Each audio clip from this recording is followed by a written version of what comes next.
বন্ধু, আমার না 1 লাখ টাকার অনেক প্রয়োজন। আমার ছোট ছেলে বিদেশে পাঠাতেছি, আমার বন্ধু যে জমি আছিল এগুলো বিক্রি করছি, এখন 1 লাখ টাকা শর্ট পড়ে গেছে। তোর কাছে আইছি, তুই কি 1 লাখ টাকা দিতে পারবি আমারে? আরে বন্ধু, এই মুহূর্তে আমার কাছে এত টাকা নাই, তবে আমার জানা মতো একজন লোক আছে, উনি সবাইকে টাকা দেয়। তুইও যা, গিয়ে দেখ টাকা ম্যানেজ করতে পারস কিনা। তাহলে ওনার নাম্বারটা আমারে দে। হ্যাঁ বল। 017।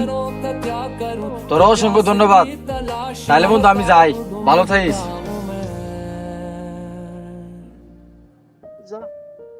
তুই কি ফোন দিছিলি নাকি? হ ভাই, আমি ফোন দিছিলাম। তো কে লাগে ফোন দিছিলি? কি সমস্যা বল?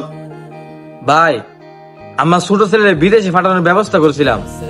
বন্ধ যে জায়গা জমি আছে এগুলো বিক্রি করছি, এখন 1 লাখ টাকা শর্ট পড়ে গেছে।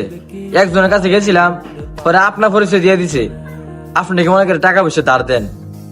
এখন আপনার কাছে আইছি, আমার 1 লাখ টাকা ম্যানেজ করে দেন। না, এই মুহূর্তে আমার কাছে টাকা পয়সা নাই, তোর টাকা পয়সা দিতে পারবো না আমি। ভাই প্লিজ দেখেন টাকাটা ম্যানেজ করে দিতে পারেন কিনা। টাকাটা আমার অনেক প্রয়োজন, অনেক আশা করে আপনার কাছে আইছি। আমি কাউকে টাকা পয়সা ধার দেই না, তবে আমার কাছ থেকে অনেকে টাকা পয়সা সুদে নেয়। তুই চিন্তা ভাবনা করে দেখ আমার কাছ থেকে সুদে টাকা নিতে পারবি কিনা। ভাই 4 দিন পরে আমার ছেলের ফ্লাইট, অনেকের কাছে গেছিলাম কিন্তু টাকা পয়সা পাই নাই। এখন আপনার কাছে আইছি, আপনি বলছেন সুদে টাকা দেন, এখন তো আমার টাকা লাগবেই।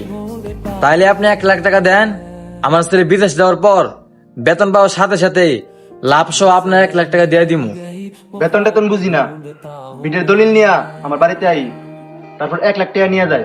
ভাই আপনাকে অসংখ্য ধন্যবাদ, আমার বিপদের সময় আপনি টাকা ম্যানেজ করে দেওয়ার জন্য। আর আমি সন্ধ্যার পরে দলিল নিয়ে আসতেছি। आ गए वो नींद की शराब ढूंढता हूँ मैं।